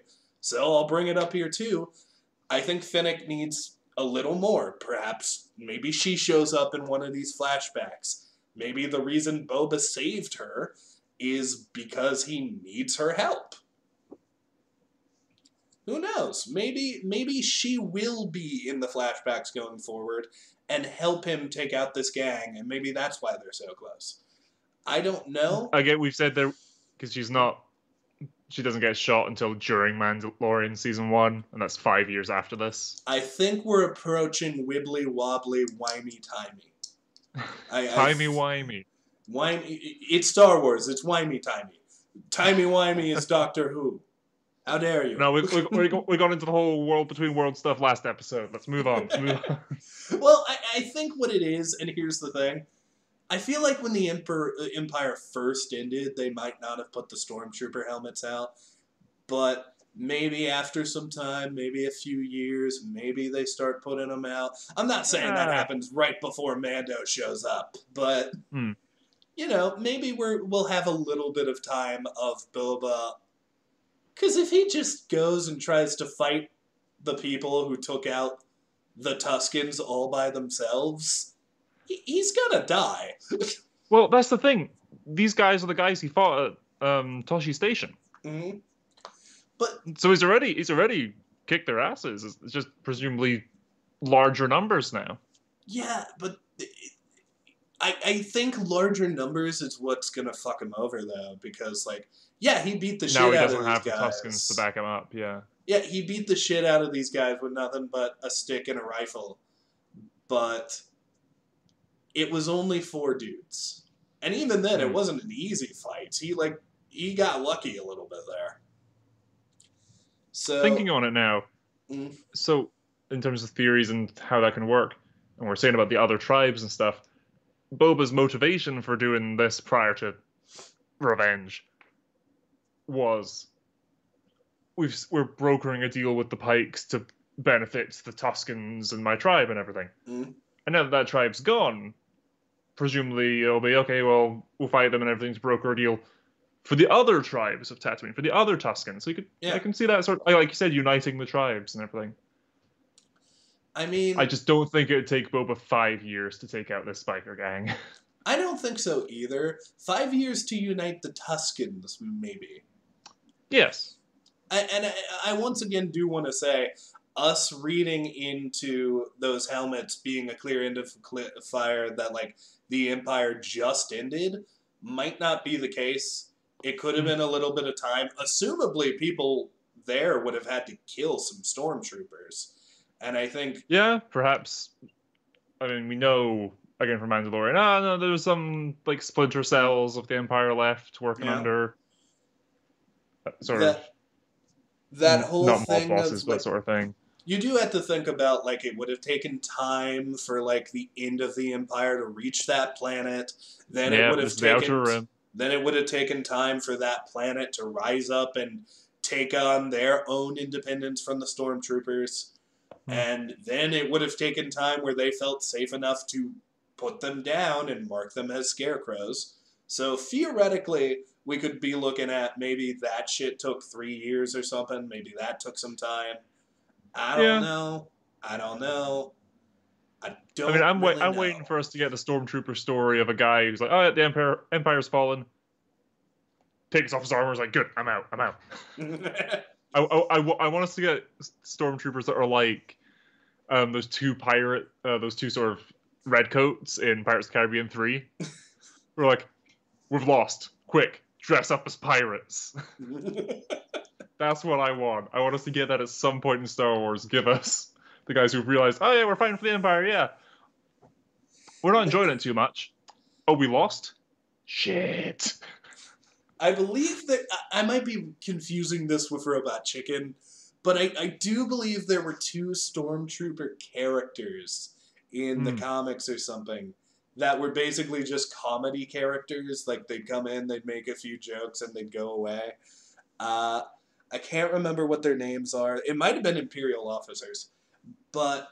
Tag and Bink are the ones coming to mind, but that's a whole other story. What are Tag and Bink? Are you familiar? Yeah, I recognize this. I was going to say, they're the 2 rebels who save the entire galaxy in the background. Oh. They go undercover on the first Death Star, and that's why all the aims are all the shots are terrible. That's why so many things go wrong for the Empires, because these 2 keep failing upwards. It might be them, because here's the thing. I remember there was supposed to be a cameo by funny stormtroopers in Solo, and it might have been Tag and Bank. Okay. Theoretically. I don't care. I know the story's not meant to be canon, but it's canon. Fuck you. I mean, everything's non-canon until you make it canon. Just look at it. No. Everything's canon until it's made non-canon. Well, Other way around. Well, Thrawn was technically uncanon, and then they were like, but let's take him anyways. Fair enough.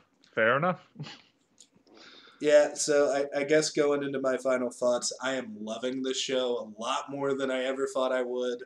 Again, I can't believe, like, if I would have been watching this on my own time, and I would have watched the episodes I watched, I probably would have been like, Jack, we fucked up. We gotta go back. We have to go back, Kate. We have to go back. I am giving this episode, I held back by a 0.5 last time. I am giving this episode a 9. I thought about going 10. The reason I didn't go 10 is a little different, though. I think that this episode, on its own, was pretty great. My Finnick concerns held it back a little. That's not the full reason why it lost the 10, though. I think this is another episode where we are building. And I think that the next episode is when we are going to start reaching the roller coaster ride. Like, that is when we are going to begin this is how Boba's going to go fight these people. This is what Boba has to do. This is the flashback where we see what Boba has been through. This is... And honestly, the fact that it's 7 episodes is so enticing to me. I can't understate that enough. Because something like Loki that was so good and so well and tight together was only 6. So I do wonder what was so big and what was so interesting that they were like, no, we need another episode. We can't do 6. Yeah. I'm very curious to see where this goes. I think that we are at a point now where, and I believe you even said it in the last episode where you were like, when we go back to the A story, we need more setup still. I feel like we finally reached it where it's like, we're done. The setup is over. He's got the Rancor. He fought Chrysantan. He did it. We know what the plot is. We know where we're going. Enjoy the journey. And we have 3 episodes before the final one. So assumably 2 or 3 to enjoy that journey before we get to the climax. And I'm very excited. I'm glad that we did all that. I feel like my ranking of this episode could theoretically go up out later. I wanna stress that because there's so much I loved about it. But again, lots of setup in this episode, and it's episode 3. That should be done by now, and I gotta be a little critical. So because of that, I'm giving it a 9. Fair enough. Also giving it a 9. For the points I made, there's 2 wee technical things. Need more Fennec. Mm-hmm. And I'm a little worried that if the rest of the show is just the journey and the action and the adventure now, that I might... If the rest of the show is better than this episode, it's just going to be 10, 10, 10, 10, 10. So... Dude, remember me on Hawkeye. Have no shame. I know. Hawkeye episode like, if this episode's 10. a 9, if my 10. Crackpot and if our ideas, Cad Bane and Omega and this is Moochie and everything and Fennec gets war with that. If all that happens, that episode's possibly an 11, man. If Cad Bane shows up and it's the dopest shit in the world, it will get an 11 from me. No, if Cad Bane shows up, it's a 10. If Cad Bane shows up and it's the dopest shit in the world, it's 11. Here's the thing. I was asked the other day because I brought up once again, on my scale, 10 out of 10 does not mean perfect, and I explained. And I even mentioned that 11 out of 10 doesn't mean perfect. It just means that, like, it went beyond what my 10 out of 10 was. So somebody asked me, what would your ranking be if it was perfect?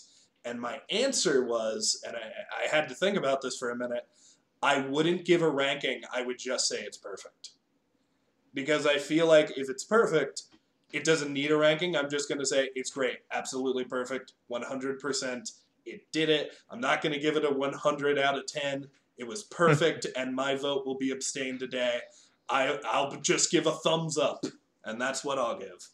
So, to everyone out there who may not understand my rankings, I don't think 10 out of 10 should ever be a perfect, because, like, I feel like if it's important to you, it should get a 10. And the way this show is going, this is quickly becoming one of my favorite things with the Star Wars name on it. And I mean that truthfully and honestly. Like, I love all the animated shows, but there's something about Star Wars in live action. There's just something about seeing all those creatures that just gets me going. And I feel like this is better than Mandalorian.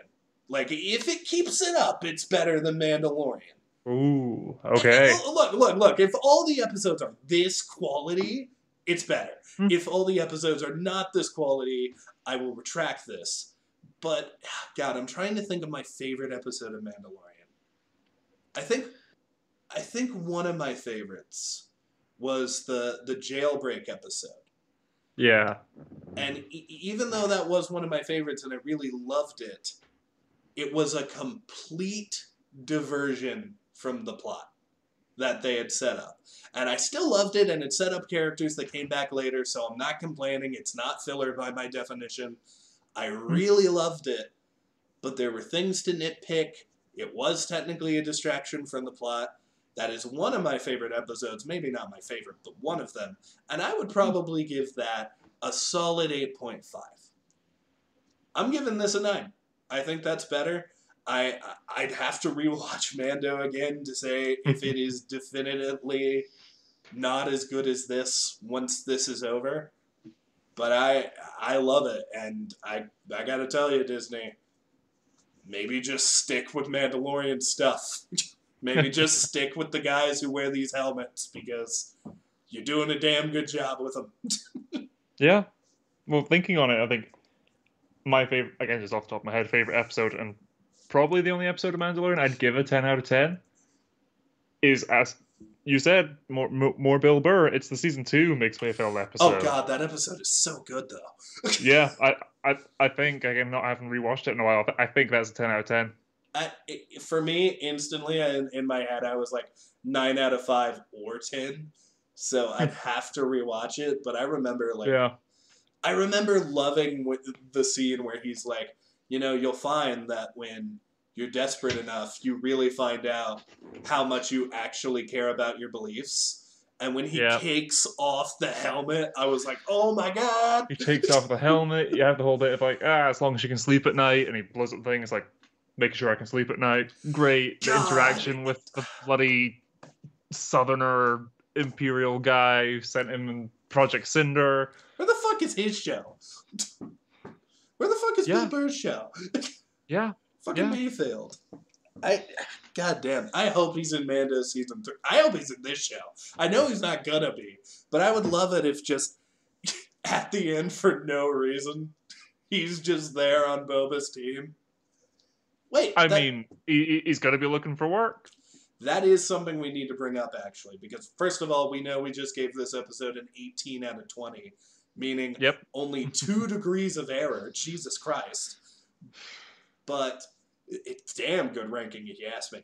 But I do want to bring this up. Do we see Din Djarin or any of the Mando characters cameoing in the show? Because I mean, we already have Pelimoto's in this episode. Yeah, but she's in the background.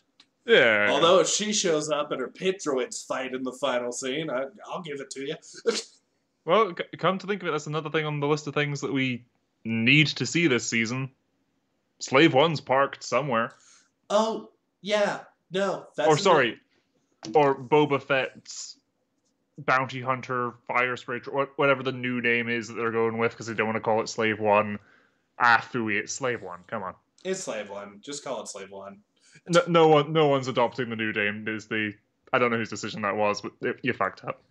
It's called It's okay. We'll not get into it. We'll not get into it. But... Yeah, we're not gonna get into it. It's a cool name. It's a cool name. Here's the thing. I am actually going to... I feel like I'm in the minority opinion here. I think he is going to show up. I think it's going to be kind of similar to what Boba did. I think he's going to show up in episode 6 or 5, and it will literally just be Boba asked him to come help. And we will get a mention of Bo-Katan where Mando is talking and he's like, sorry to take you from Mandalore, or whatever the fuck you're doing. There will be a reference to what is going to happen in Season 3. And potentially, if Star Wars wants to continue this, an after-credit scene that shows Mando Season 3 teases. Because I can't remember, was Moff Gideon having the Darksaber in after-credit scene? Or was that just the last scene of that episode? I think it was just the last scene. I'll double check while we talk. I think it was just the last scene. Well, the reason I ask is because I know the Book of Boba Fett shit was an after-credit scene. Like, yes. The episode ends on Luke leaving with Grogu, and I believe the last shot is Fennec, Cara, Bo-Katan's buddy, and Din and Moff Gideon all just watching Luke leave. Yes. God, that's such a good episode. It's, part of me thinks in my head that's an 11 because they did the impossible.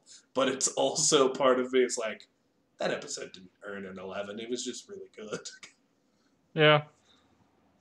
Yeah, last shot. Yep, you're right, last shot of season 2. Okay, so it's not an after credits. Was them heading away. Oh, wait, yeah, last shot of season 2 is the elevator door closing on Luke.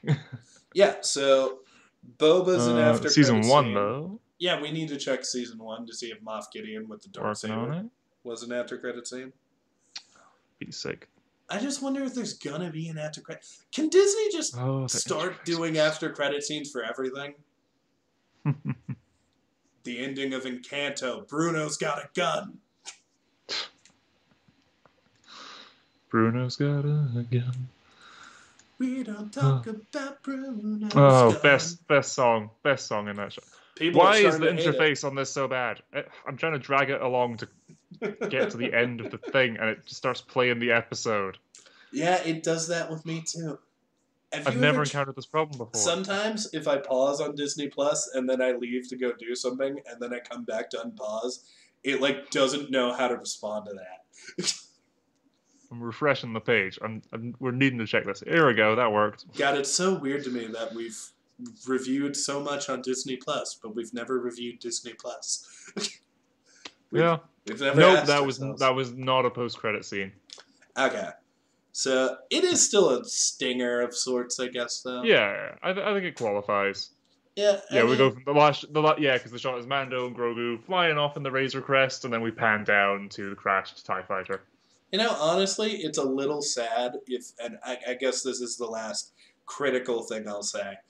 It's a little sad if you have this perfect setup idea, and Omega never does get to meet Boba Fett.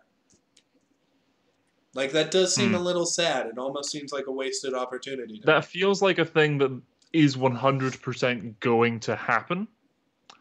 Mm-hmm. If not in a show, then in a book. Well, that is 100% going to be a canon thing. But they have to do it in the show. Come on. I feel like Omega, and I realize this is a generalization, but I'm saying it anyways. I feel like Omega is Bad Batch's Ahsoka. It really feels like this is the character we are going to build up and do future stories with. I don't know if Rebels really had a character like that. I guess you could argue Thrawn or perhaps Sabine. I mean, it could be Ezra too. We have to say stuff. I think Ezra would sort of be the closest to that. I mean, I would love to agree with you. Unfortunately, Ezra's fate, we are not 100% sure of it yet. I think he's still alive. Season 1 Ezra, then. I mean, they confirmed that Thrawn's still alive. So to me, that confirmed that Ezra's still alive. Oh, yeah. The question is, what is Thrawn doing in a post-Empire world? I mean, if we're going with Rebels characters, my question is what happens to Bendu, but that's a whole other thing.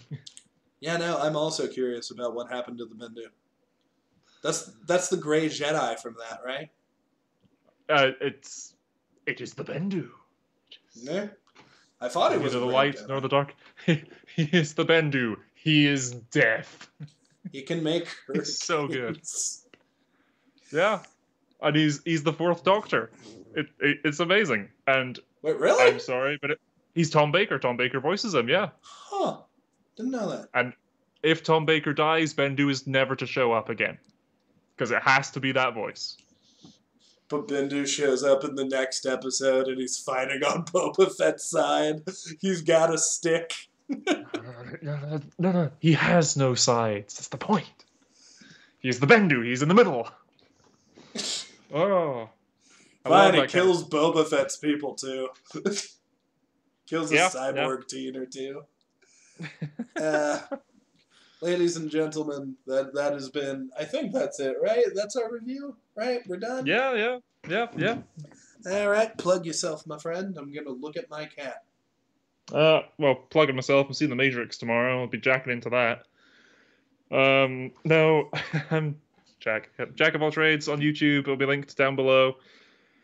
As usual, we finished covering My Hero Academia Season 5 on my channel. That was great. I'm fighting some copyright issues at the moment, but everything should be fine within the next week or so, fingers crossed. More pressingly, Attack on Titan, the final season part 2, has begun.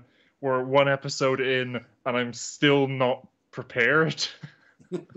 my, my reaction to that should be up soon, hopefully before episode 2 comes out on Sunday/Monday. If not, we'll be rolling with it week by week, covering it as it comes out. I'm just needing to get this one up because I'm running behind. But it is off to a great start. I mean, the new intro alone. Attack on Titan's always had amazing opening theme songs. And I was a little disappointed. A lot of people were expecting Link to Horizon to come back to do the final. They did the original, they did the season 3 part 2, bring it back for the finale. No, they went in a totally different direction, and I think I'm kind of in love. And that's just the theme song. No spoilers for the actual show, because that ain't happening. I am not spoiling Attack on Titan, especially not at this point. But please, yeah, if you love your anime and stuff, which I mean, Star Wars fans, I think there's a bit Star Wars Visions. There's a bit of crossover there. Check me out, because that is going to be my main focus for the coming few weeks. I mean, I have a pal who is, they are super into Attack on Titan.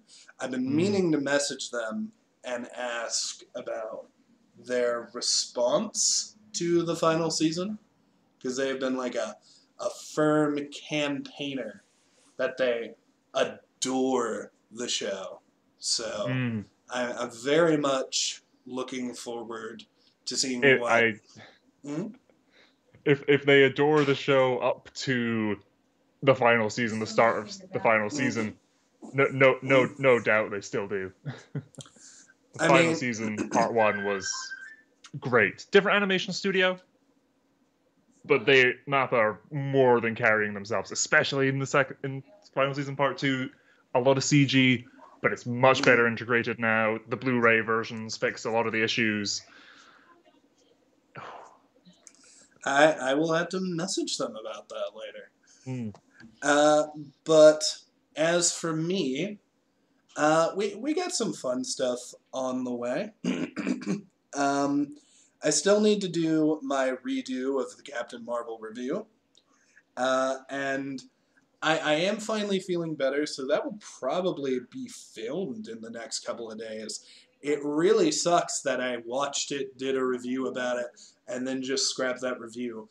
But the good news is I was having memory issues back then, so I don't remember watching it again. So I'm just going to call this a mulligan.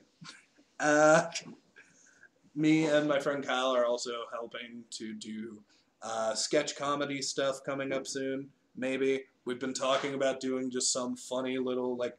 We've been coming up with this thing where we're like, we need to just start making content that makes us laugh and just do it for the hell of it. So we've talked about just buying a camera, pointing it at ourselves some days, and trying to be funny. So hopefully whatever narrative we end up putting into that is humorous. We don't even have a name for it yet, but we're talking about doing it. So hopefully that will happen in the future. Theoretically, vlogs are on the way, but this is all theoretical. You should expect nothing. And we are still trying to stream to Twitch from time to time. Not likely to do it tonight, so you might not want to check. Weirdly enough, I usually do stream after we record these, but not tonight because I don't know if it was clear from my dialogue. I actually stayed up all night last night, so right after this, I'm going to bed. Could you tell? Did you have an inkling? I can. Damn, I'm better at this. They probably could. They can see my eyes. But yeah, hopefully some fun stuff in the future. Hopefully some funny stuff in the future. You know, maybe doing reviews outside of Plus Pals and stuff. We'll see. I don't know. Tell me what you want, you fucking animals. Tell me what you would like to see, and we'll fucking maybe do it, and maybe we won't. That's how choice works.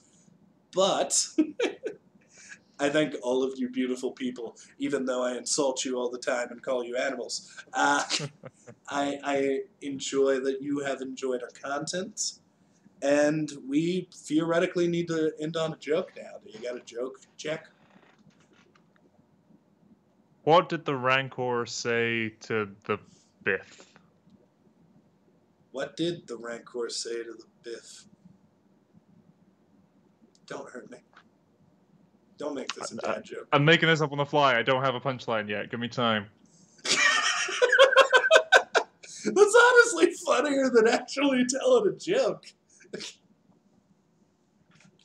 I thought you were going to do I'm not coming up with anything better. Just cut. Just cut. Thought you were doing a bit for Tina's thing. I almost want to keep this going because it's shaming you in a way. No. I thought it was nothing. Rancors don't talk. There you go. No, dude. That's terrible.